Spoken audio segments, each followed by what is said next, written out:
네, 오늘 같이 나누실 말씀은 사도행전 1장 8절 말씀을 통해서 내 증인이 되리라는 말씀을 같이 나누기를 원합니다. 우리 본문 말씀 같이 읽고 말씀의 은혜를 나누겠습니다. 우리 본문 말씀 같이 읽겠습니다. 시작. 오직 성령이 너희에게 임하시면 너희가 권능을 받고 예루살렘과 온 유대와 사마리아와 땅끝까지 이르러 내 증인이 되리라 하시니라. 아멘. 네. 우리가 오늘 이 본문 말씀을 통해서 너무나도 잘 아는 말씀이지만 우리가 이 사역지 또 우리가 선교지 가운데서 우리가 이 말씀을 어떻게 순종할 것인가 하는 것을 좀 같이 나누기를 원합니다. 예수님께서 이제 부활하시고 승천하시기 전에 이제 제자들에게 이 말씀을 주셨었죠. 그래서 예수님이 제자들에게 바라시는 것은 뭐냐면 증인의 삶을 사는 거라는 것이었습니다. 그래서 그 증인이 어디까지 이루어지나 또 어디까지 증인이 될 것인가, 그것은 바로 땅끝까지 증인이 된다. 이렇게 말씀하셨어요. 우리가 잘 알고 있는 것처럼 이 증인이란 헬라어는 마르티스라는 말인데 영어로는 위트니스 또 마르티라는 증인 또는 순교자라는 뜻을 가지고 있습니다. 그래서 어떤 분들이 그런 얘기를 하셔요. 이 본문을 내 증인이 되리라 이 말을 순교자로 바꿨더라면 어떻게 됐을까? 위트니스가 아니라 마르티르 순교자가 됐다면 이 기독교가 어떻게 변했을까? 또 그런 이야기를 하시는 분들도 계시더라고요.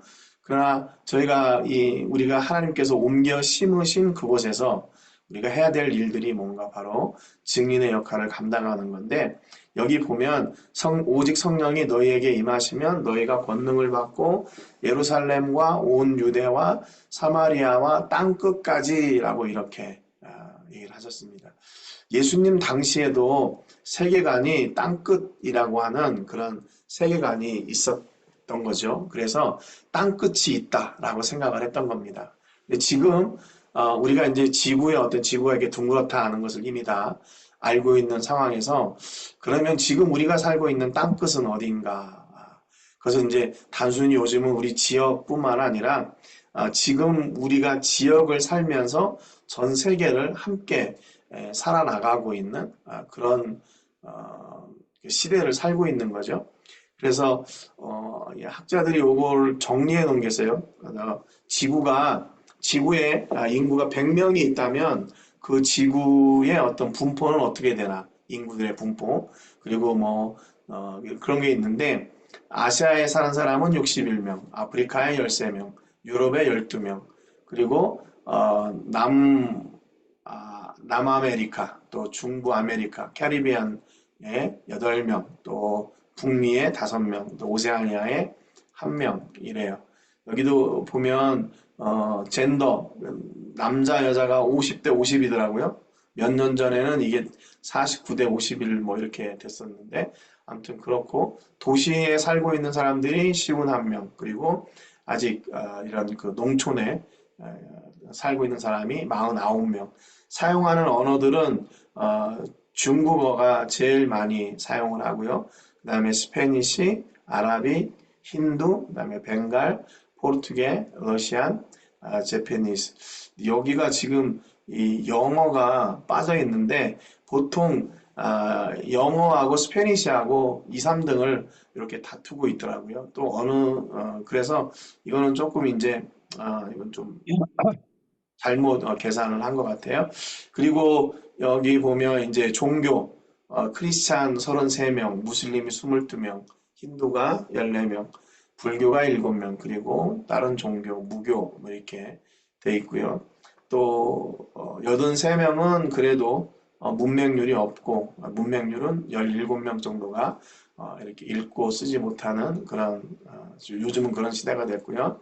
7명은 이제 컬리지 교육을 받지만 93명은 아직도 교육을 제대로 컬리지 교육을 받지 못하는, 그리고 30명의 사람들은 인터넷에 접속해서 사용할 수 있지만 아직도 70명의 사람들은 인터넷을 사용하지 못한다 그래요. 셀룰러도 마찬가지고 75명, 이건 좀 반대네요. 75명은 셀룰라를 가지고 있고 25명은 아직 없다. 뭐 안전한 물을 먹을 수 있는 사람이 87명, 그리고 그렇지 못한 사람이 13명.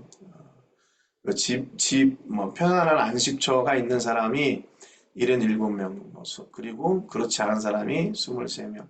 또 기아에 있는 사람들이 1명, 그 근처에 있는 사람들이 15명. 아직도 그러니까 기아에 허덕이는 그런 인구가 많다는 거죠.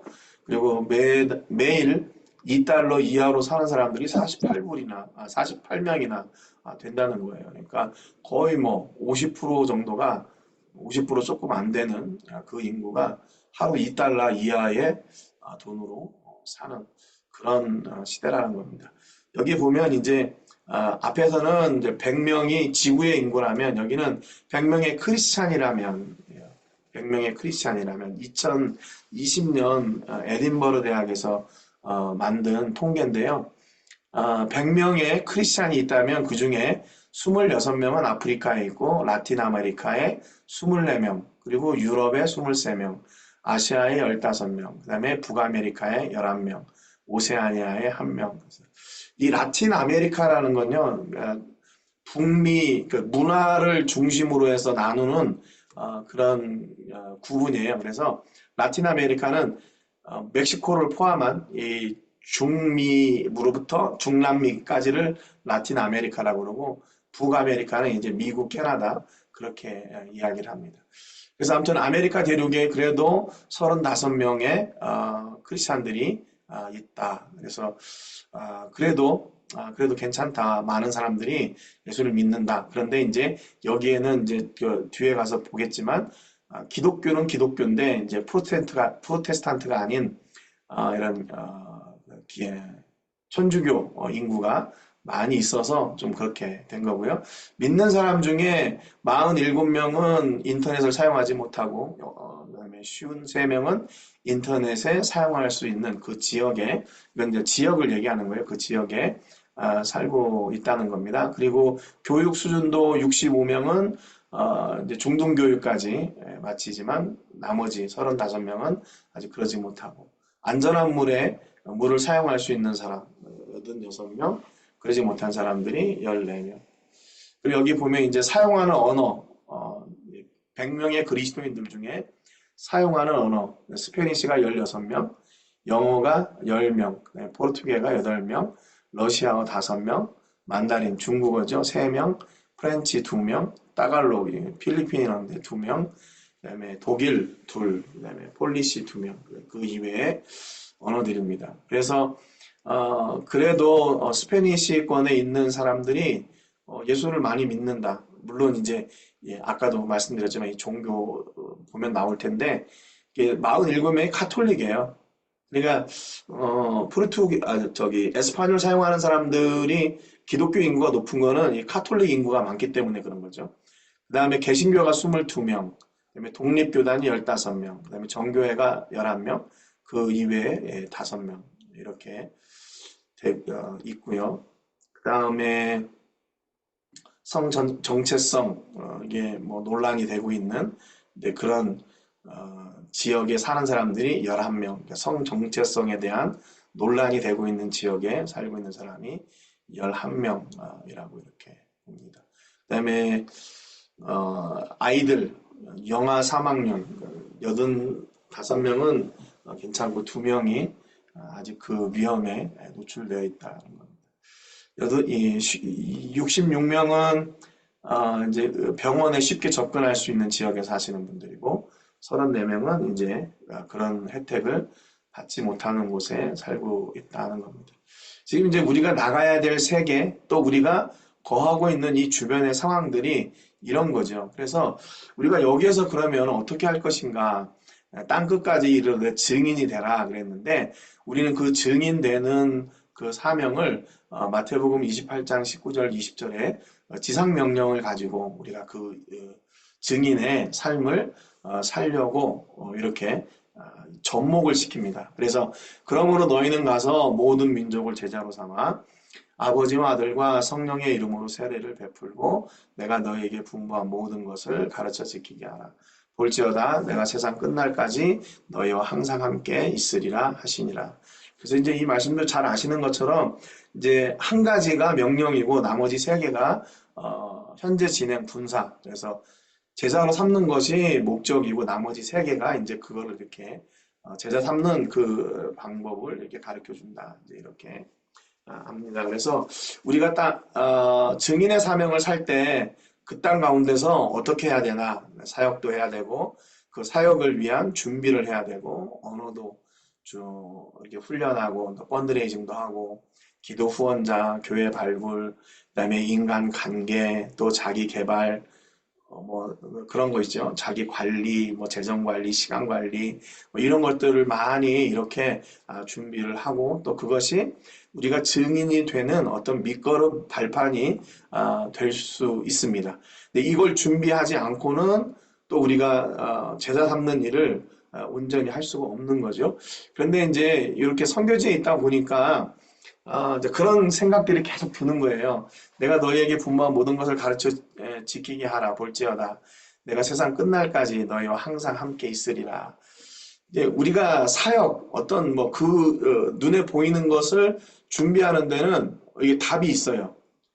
이거 어떻게 해야 되고 어떻게 해야 되고 이걸 쭉 답이 있는데 내가 정말 그것을 지키기 위해서 더 중요한 것이 무엇인가 하는 것을 선교지에 있으면서 늘 이렇게 좀 깨닫는 것 같아요.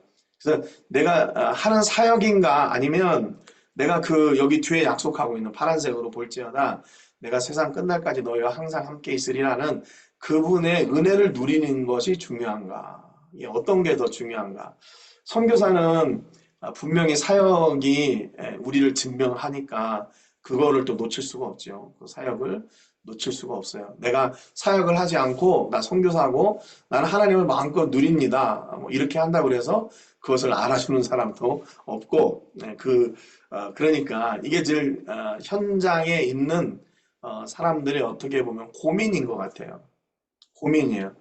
사역도 해야 되고 내가 하나님을 철저하게 그분을 신뢰하고 그분을 내가 또 누려야 되는 것도 있고 그래서 이런 그 두 가지 기로에서 우리는 늘 고민하고 있는 것 같아요. 그런데 그럼에도 불구하고 우리에게 무엇이 우선인가 묻는다면 이 약속이에요. 내가 세상 끝날까지 너희와 항상 함께 있으리라. 앞에 예수님이 말씀하신 너희가 가서 제자 삼고 뭐 세례 주고 가르치고 지키고 하고 하는 이런 일들에 대해서는 우리는 너무 잘 알아요. 너무 잘 알아요. 그런데 그 일을 위해서 내가 진짜 하나님을 누리고 있는가 하는 거에 대해서는 많이 간과하고 있는 것 같아요. 일이 많아지면 내가 하나님을 누리고 있다고 생각하거든요. 그것이 나를 설명해주고 나의 영적인 어떤 그런 상황을 대변해준다고 생각을 해요. 그런데 이게 뭐 절대로 그 사역의 규모가 나의 영적인 상태를 그대로 대변하진 않는다는 것을 요즘 계속 깨닫게 됩니다. 근데 하나님은 그러면 우리의 사역을 기뻐하실까 아니면 그분을 누리는 것을 기뻐하실까 또 고민하는 거죠.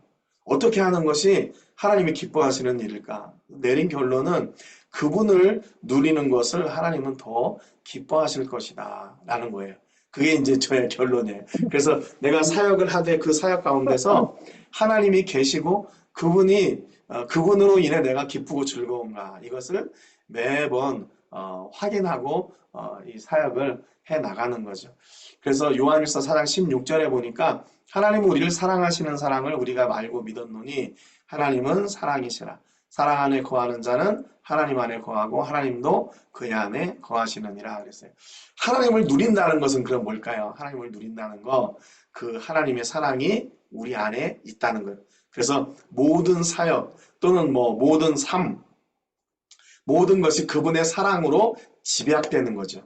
그래서 그분의 사랑으로 내가 사역하고 그분의 사랑으로 내 직분을 감당하고 있다면 그것이 정말 하나님이 기뻐하시는 사역이 되겠지만 내가 하나님의 사랑 없이 그냥 내가 분노함으로 마음 상처받은 대로 이렇게 하고 있다면 그 안에는 하나님이 기뻐하시지 않는 사역인 것 같아요.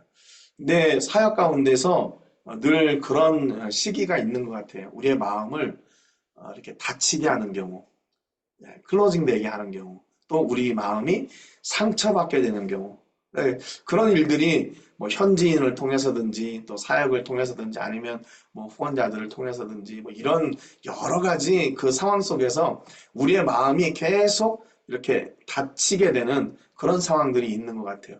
그때 우리가 정말로 그래서 더 주의해야 하는 게 뭐냐면 그 시간에 그 순간에 하나님의 사랑이 소멸돼 버린다.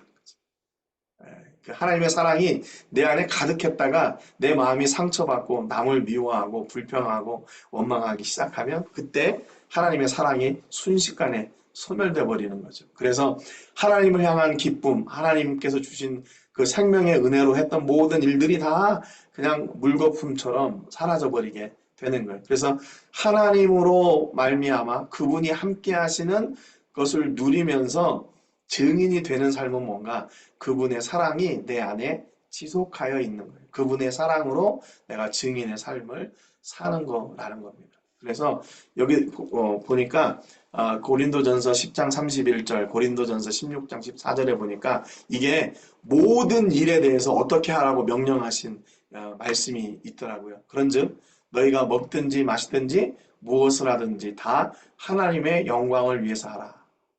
고린도전서 16장 14절에 너희 모든 일을 사랑으로 행하라. 그러니까 모든 일에 하나님의 영광을 위해 하는데 그 하나님의 영광을 위해 하는 방법이 뭐냐면 하나님은 사랑이시라 그랬으니까 그 사랑으로 그 일을 감당하는 것.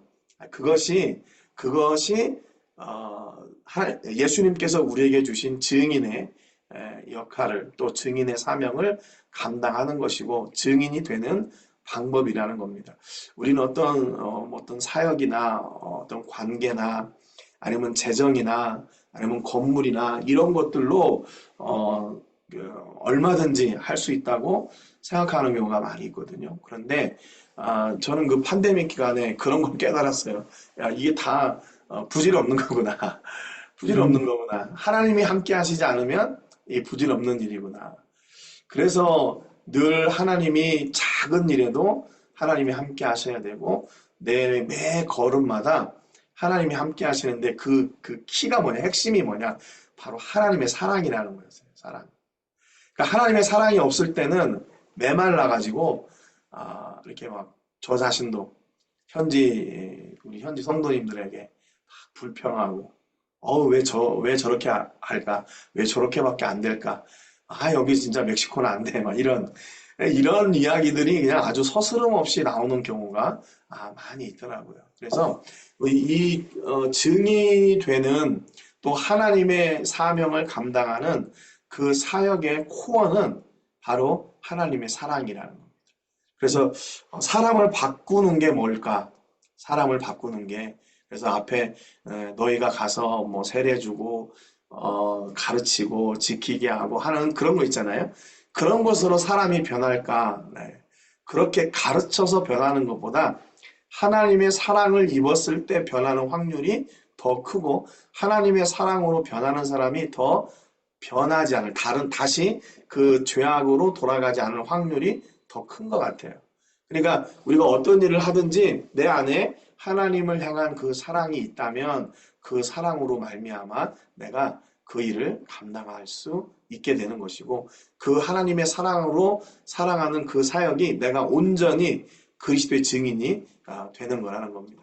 물론 앞서도 말씀드렸지만 우리가 증인의 역할을 감당하기 위해서 준비해야 될 것들이 분명히 있습니다. 이게 요즘도 이렇게 보면 내가 정말 이 사람들에게 내가 진짜 그 그리스도의 사랑의 본을 보이고 있나?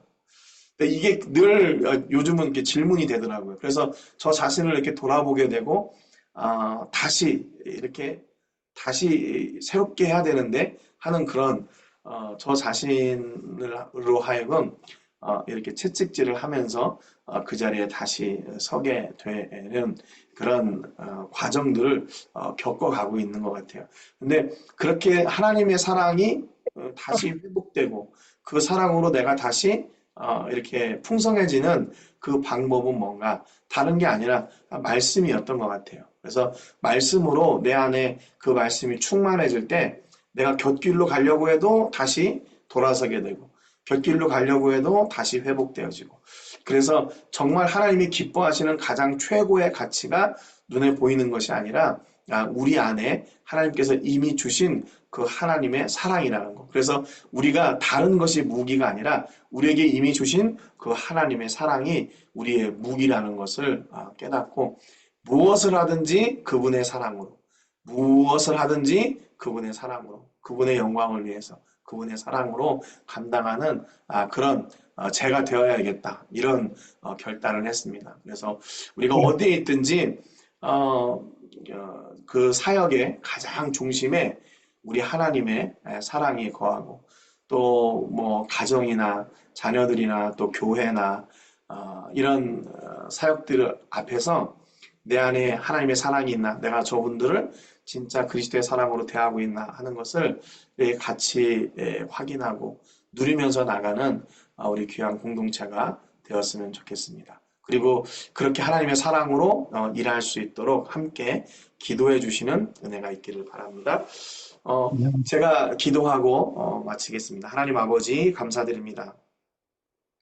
오늘 주신 귀한 말씀을 통해서 우리에게 증인되기 원하시는 그 예수님의 당부를 들었습니다.